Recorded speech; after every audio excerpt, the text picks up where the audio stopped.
시장에 다녀온 후 내 화장대 위 물건의 위치가 미세하게 바뀌어 있었다. 결벽증에 가까운 나만이 아는 뒤틀림. 낯선 이의 침입을 확신했다. 시아버지를 의심했지만 거실의 그는 너무나 평온했다. 밤이 되자 나는 방문 앞에 아주 얇은 머리카락을 붙여두었다. 다음날 아침 문틈에 머리카락이 떨어져 있었다. 심장이 요동쳤다. 내가 잠든 사이 누군가 분명히 내 방에 들어왔다. 이제부터 그의 모든 것을 주시할 것이다. 구독과 좋아요 꾹 눌러주세요. 현관문을 열고 들어오는 두 사람의 발소리가 유난히 무겁고 건조하게 거실을 울립니다. 검은 상복을 입은 시아버지 한성민과 며느리 서지안의 그림자가 길게 늘어져 거실 바닥을 가로지르죠. 아들 민호의 49제를 마치고 돌아온 집안은 온기 하나 없이 싸늘한 냉기만이 감돌고 있습니다. 성민 씨는 현관에 가지런히 놓인 아들의 낡은 소방관 활동화를 물끄러미 바라보다 깊은 한숨을 내쉽니다. 지안 씨는 아무런 말도 없이 부엌으로 향해 차가운 물을 한 컵 가득 들이켜줘. 목을 타고 넘어가는 물소리조차 이 지독한 정적 속에서는 천둥 소리처럼 크게 메아리칩니다.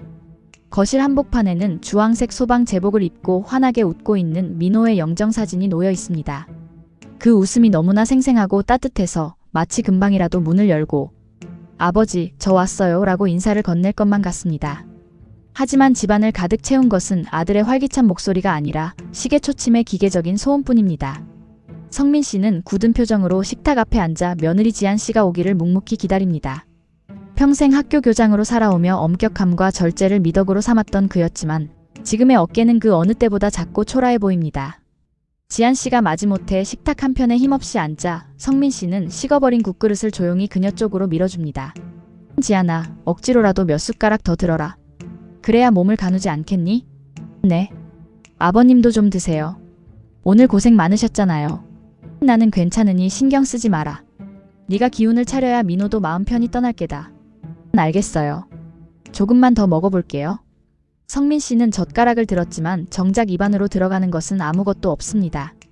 그의 시선은 자꾸만 거실벽에 걸린 낡은 가족사진으로 향하게 됩니다. 그 사진 속에서 세 사람은 세상 그 누구보다 행복한 얼굴로 서로를 마주보고 있죠. 지안 씨는 고개를 깊게 숙인 채 밥알을 세듯 아주 천천히 숟가락을 움직입니다. 그녀의 가느다란 손목이 파르르 떨리는 것을 성민 씨는 모른 척하며 창밖으로 고개를 돌립니다. 슬픔은 나누면 반이 된다고들 하지만 이들에게 슬픔은 서로를 밀어내는 날카로운 가시가 되어버린 듯합니다.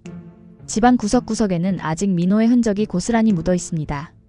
거실 선반 위에 놓인 작은 소방차 모형, 현관 옆에 세워진 등산 스틱, 그리고 냉장고 문에 붙은 아들의 짧은 메모까지 모두 그대로입니다. 성민 씨는 그 물건들을 하나씩 눈으로 훑으며 아들이 금방이라도 문을 열고 나올 것 같은 착각에 빠집니다. 지안 씨 또한 마찬가지입니다. 그녀는 남편의 향기가 여전히 배어있는 식탁보 끝을 만지작거리며 눈물을 참아냅니다. 지안 씨는 결국 밥 몇 숟가락을 채 뜨지 못하고 조용히 자리에서 일어납니다. 성민 씨는 떠나가는 그녀의 뒷모습을 보며 입술을 달싹이지만 끝내 아무런 말도 건네지 못하죠. 지안 씨가 자신의 방으로 들어가 문을 닫는 소리가 유난히 날카롭고 차갑게 들려옵니다. 달칵하고 잠기는 문고리 소리는 성민 씨의 심장을 날카롭게 찌르는 듯한 통증을 남깁니다. 성민 씨는 홀로 남겨진 식탁에서 아들의 이름을 속으로 수없이 되뇌어봅니다. 성민 씨는 빈 그릇을 치울 생각도 하지 못한 채 멍하니 허공을 응시할 뿐입니다.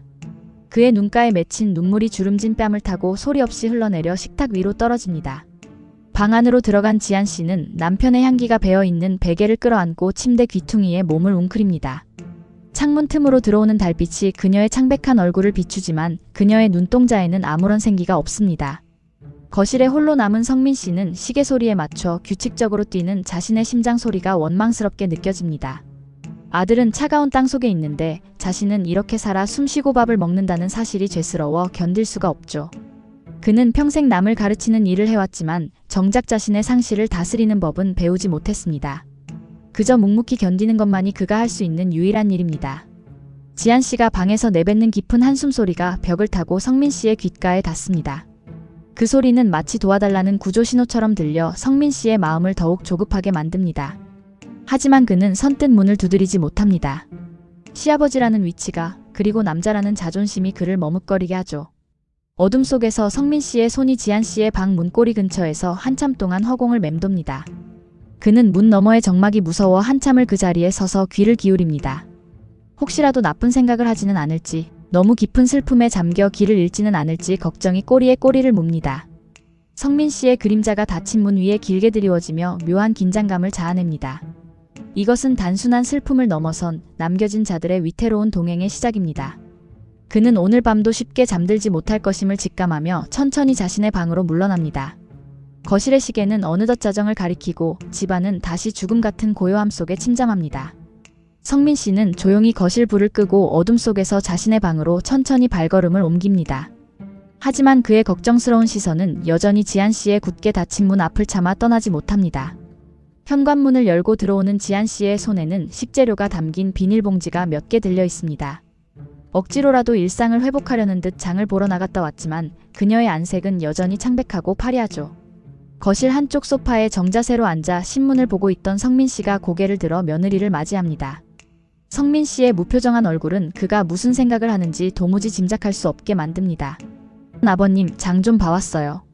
저녁엔 따뜻한 국이라도 좀 끓게요. 노냐. 고생했다. 너무 무리하지는 말거라. 지한 씨는 짧은 대화를 뒤로하고 서둘러 자신의 방으로 들어갑니다. 이 집에서 유일하게 남편과의 추억이 온전히 보존된 공간이자 그녀의 마지막 도피처 같은 곳이죠. 방문을 닫고 침대 끝에 걸터 앉아 가쁜 숨을 몰아쉬던 지한 씨의 시선이 화장대 위로 향합니다. 평소 결벽증에 가까울 정도로 물건의 위치를 완벽하게 맞추어 놓는 그녀의 눈에 이상한 점이 포착됩니다. 분명히 화장대 오른쪽 구석에 일렬로 세워두었던 향수병 하나가 미세하게 왼쪽으로 치우쳐 있습니다. 지한 씨는 의아한 표정으로 다가가 향수병을 물끄러미 바라보다 주변을 샅샅이 살피기 시작하죠.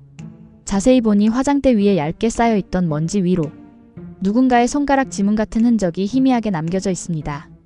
그녀의 가슴이 갑자기 빠르게 뛰기 시작하고 등 뒤로 서늘한 소름이 돋아납니다. 남편이 떠난 후 이 방에 들어올 사람은 자신과 시아버지 성민 씨뿐이라는 사실이 떠오른 것이죠. 하지만 성민 씨는 평소 며느리의 사생활을 지극히 존중하며 방 근처에는 얼씬도 하지 않던 분이었습니다. 지한 씨는 설마 하는 마음을 억누르며 거실로 나와 신문을 보고 있는 성민 씨의 동태를 살핍니다. 성민 씨는 아까와 똑같은 자세로 신문 한 장 넘기지 않은 채 깊은 생각에 잠겨 있습니다. 그의 옆모습은 마치 정교하게 깎아 만든 석상처럼 차갑고도 단단해 보입니다. 아버님, 혹시 제가 없는 동안 제 방에 들어가셨나요? 물건 위치가 좀 바뀐 것 같아서요. 아니, 내가 내 방엔 왜 들어가겠니? 환기를 시킨 것도 아니고 들어갈 일이 전혀 없었다.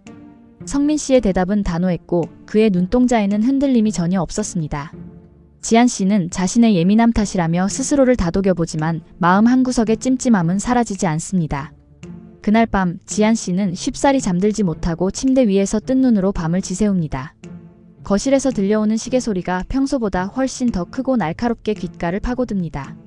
그녀는 문득 확인을 해보고 싶다는 충동에 사로잡혀 자리에서 일어나 방문 앞으로 다가갑니다. 지한 씨는 떨리는 손으로 자신의 머리카락 한 올을 조심스럽게 뽑아냅니다.